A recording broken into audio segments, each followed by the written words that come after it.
ወንድ ልጅ አርግዞ አይወልድም። አንቺ ስታረግዢ ጥሎሽ ሊሄድ ይችላል።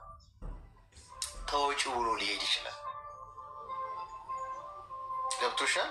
እና በጣም ወንድ መሆንን እንደ ብቃት የሚቆጥሩት ወንዶች እንደዚህ አይነት ናቸው። እንደዚህ አይነት ወንዶች ናቸው በቃ ወንድን ብለው የሚያስቡት። ሴት ላይ ሴት መቀየር፣ ሴት ልጅን አስረግዞ በሴት ልጅ እንባ ላይ ህይወታቸውን የሚገነቡ ወንዶች ማለት ነው። ስለዚህ አንቺ አሁን ቁጭ ብለሽ እሱን በተስፋ መጠበቅ፣ እሱ በሚወረውርብሽ ድንጋይ መቆሰል ማቆም አለብሽ ከዛሬ ጀምሮ።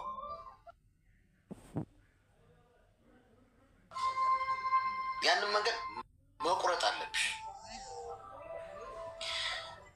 ምንም አይነት የትምህርት ደረጃ አይኖርሽ፣ ምንም አይነት ሁኔታ ላይ ሁኚ፣ ስራ የሚኖርሽ አይኖርሽ፣ አሁን ከዜሮ ተነስተሽ በጣም ጀግና ሴት መሆን ትችላለሽ።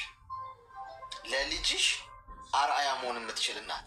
ይመጣል ደግሞ እንደዚህ አይነት ወንድ ዘሎ እንደፈለገ የሌሎች ሴቶችን ደግሞ ህይወት አዳርሶ አንቺ የተረጋጋ ህይወት ስትኖሪ፣ ደህና ሆነሽ በጤና ስትኖሪ፣ ልጅሽን ስታሳድጊ፣ ልጅሽ እያማረበት አንቺ እያማረብሽ ስትመጪ ይመጣል ምንም እንዳልተፈጠረ ምንም እንዳላረገ ማለት ነው። ስለዚህ አንቺ መስመሩን ቆርጠሽ መጣል አለብሽ። አሁን የምትቆርጪው እንዴት ነው? ከቻልሽ ስልክሽን ቀይሪ።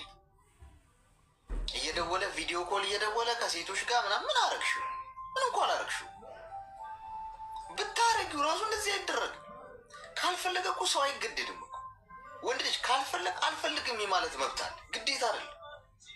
አብረሃት